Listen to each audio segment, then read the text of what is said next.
chocolate with no problem.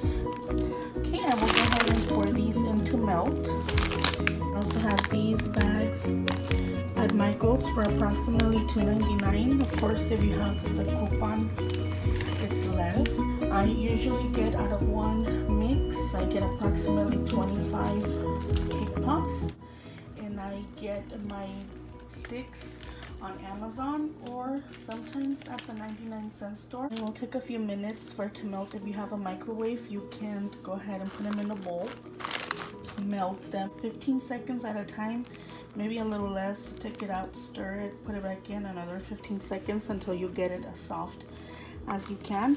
This will take a little bit longer, but it'll keep it melted. I don't have to put it in the microwave again.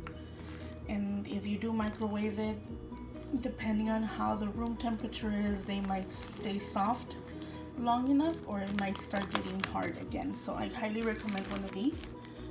This one has worked the best for me. Okay, so to glue the stick onto the cake pop, you just dip. Okay, kind of shake off the excess, and then you're gonna stick it right in the middle.